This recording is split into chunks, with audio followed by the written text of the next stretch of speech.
Live music রেস্টুরেন্টগুলো কিন্তু বেশ ভালোই লাগে। ফুডের সাথে এক ধরনের এন্টারটেইন পাওয়া যায়। আর Warid Tune and Bite restaurant ঠিক তেমনই। আমার এইখানের বেক পাস্তাটা বেশ পছন্দের।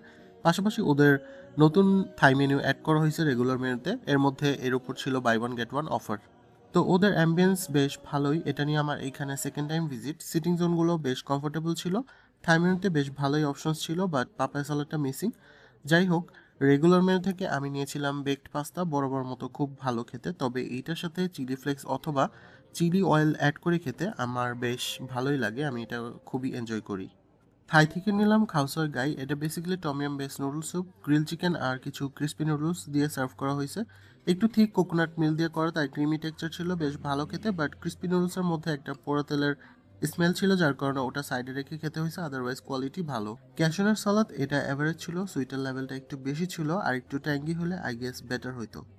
সি ফুড রাইস বোলটা খুব একটা ভালো লাগেনি, রাইসটা অতিরিক্ত সগি হয়ে গেছে। এছাড়া ইনগ্রেডিয়েন্টসও তেমন ছিল না, লাইক কালামারিস আর কিছু প্রন দেওয়া ছিল।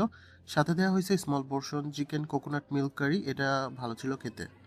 রেগুলার মেনু থেকে নিয়েছিলাম ডরি প্লেটার, যেটা একেবারেই পছন্দ হয়নি। ফিশটা ফ্রাই করে জাস্ট অতিরিক্ত সস দিয়ে সতে করা হয়েছে, খুবই মিষ্টি ছিল খেতে। মানে প্রথম বাইট দেওয়ার পর থার্ড টাইম আর খেতে ইচ্ছে করবে না। এটা নট ওয়ার্থি। তখন ভাবতেছিলাম রেগুলার চাইনিজ সেট মেনু নিলে আই থিঙ্ক বেটার হইতো। এই প্লেটারের মধ্যে অনলি রাইস আর ভেজিটেবলগুলো ভালো ছিল। সো ভিডিওটা ভালো লাগলে একটা লাইক করে দিও। Enjoy eating.